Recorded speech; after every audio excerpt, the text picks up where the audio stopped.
Rémi Kukulinski a peu changé depuis son premier procès. Tout son corps crie son mal-être, même s'il semble moins assommé par les médicaments. Sa ligne de défense n'a pas varié non plus. Interrogé par la présidente, il affirme qu'il avait l'intention d'incendier des poubelles, mais que ce n'est pas lui qui tenait le briquet, mais Nicolas dos Reis, son cousin. Il se dit responsable, mais pas coupable. Une déclaration qui oblige son avocat à préciser qu'il ne plaidera pas l'acquittement. Nous estimons, lui comme moi, que la peine de 15 ans répond assez mal, en réalité, au dossier, au fait qu'il a commis, en tout cas auquel il a participé. Voilà, ça me semble extrêmement sévère. Pour les rares victimes présentes à l'audience, ce procès en appel est douloureux. Près de 5 ans après les faits, il faut se replonger dans cette nuit effroyable.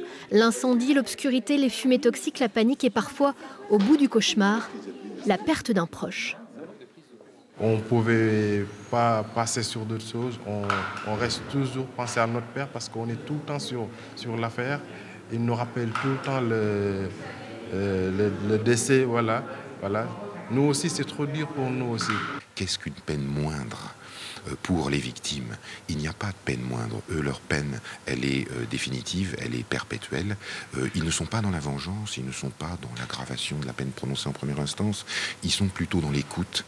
Et une écoute, je dirais, qui est humaine et sereine, qui n'est pas une écoute de haine.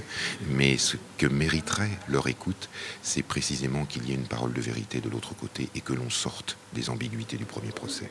Cette première journée d'audience a permis d'entendre longuement les enquêteurs, des policiers qui ont rappelé que la version de Rémi Kukulinski n'a pas varié pendant l'instruction, contrairement aux déclarations de son cousin.